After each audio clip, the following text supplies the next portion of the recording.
Bonjour à tous. Aujourd'hui, je vais vous raconter une histoire qui illustre la relation entre Marie-Antoinette et Madame du Barry, la favorite royale. Commençons donc par les paroles que Marie-Antoinette s'est vue répéter à maintes reprises par sa mère, Marie-Thérèse. Ne vous mêlez pas de politique, ne vous intéressez pas aux affaires des autres. En fait, Marie-Antoinette n'en avait pas besoin. De la politique? Ah, elle est maintenant la première dame de la cour de France, il y a des divertissements bien plus agréables. Les faveurs du dauphin sont recherchées par tous les aristocrates, car elle est la future reine. Le duc de Choiseul, qui n'aime pas la favorite royale, Madame du Barry, se prépare donc à contrebalancer ses moyens, ou plutôt une jeune fille, Marie-Antoinette. Il choisit l'archiduchesse parmi toutes les candidates, dans l'espoir qu'elle lui accorde son patronage. Pourquoi Choiseul n'a-t-il pas aimé les nouvelles passions du roi? Le fait que sa protectrice était la marquise de Pompadour elle-même, et qu'après son départ, Choiseul espérait attacher au cabinet du roi, sa sœur pour influencer Louis XV à travers elle. Mais cela n'a pas fonctionné, du côté de du Barry se trouvait le rival de Choiseul, le duc Louis Richelieu. Choiseul se rend compte qu'une alliance avec la fille de l'Autriche contribuera non seulement au renforcement de la France, mais aussi à sa propre position, car Marie-Antoinette lui devra sa position élevée. Avant son arrivée en France, l'archiduchesse ne sait rien de Madame du Barry ni de sa place à la cour. Elle ne savait pas que la favorite officielle était la première dame de France sans le dire. De plus, en Autriche, le favoritisme est considéré comme immoral. Choiseul et les vieilles filles célibataires du roi montent Marie-Antoinette contre Madame du Barry. La très influençable dauphine, qui avait d'abord vu en du Barry une femme luxueuse, commença à voir en elle un mal, celui de salir le visage de la monarchie. Lors d'une réunion, Marie-Antoinette ne salue pas du Barry et l'ignore en tout point.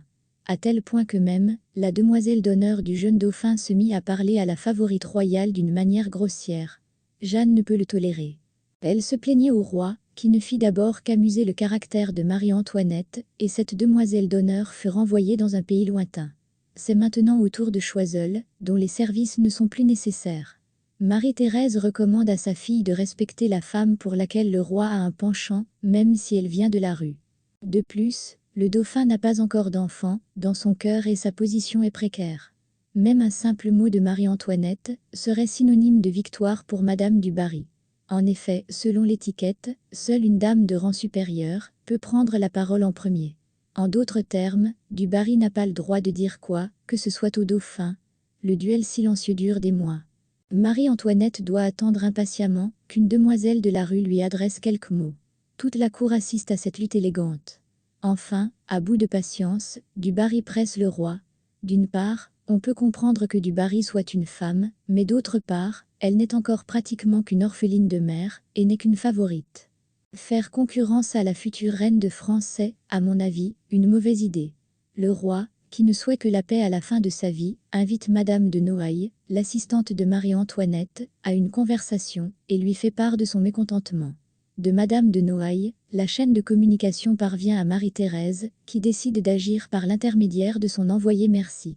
Celui-ci persuade Marie-Antoinette de se réconcilier avec la favorite du roi, lui raconte comment la cour ne recule pas devant le poison et décrit en couleurs la querelle qui peut surgir entre les Bourbons et les Habsbourg. Enfin, il met en place Marie-Antoinette, sa mère, en écrivant « Qu'est-ce que c'est que de dire bonjour à quelqu'un ? Est-ce que cela vaut la peine de faire une telle grimace pour un mot sur les vêtements, pour une bagatelle ? Tu t'es laissé asservir au point que ni la raison ni le sens du devoir ne semblent pouvoir te faire changer d'avis. Je ne peux plus me taire. » Après avoir parlé à Merci et lui avoir dit ce que ton devoir exige et ce que le roi veut, tu oses désobéir. Et oui, Marie-Antoinette a bien dit une phrase entre ses dents. Il y a trop de monde à Versailles aujourd'hui. Et après cela, le favori a pu gagner le combat. Mais Marie-Antoinette a pu se venger en devenant reine, du Barry a été renvoyé, et Choiseul est revenu à la cour. Le plus intéressant, c'est que ces deux dames ont réussi à faire la paix à la veille de la grande Révolution française, alors qu'elles étaient en pleine tourmente, et qu'elles sont toutes deux mortes sur la même guillotine. Conclusion, ne vous empressez pas de vous disputer, avec qui que ce soit, la vie aime remettre tout le monde à sa place de façon très particulière. Merci de votre attention.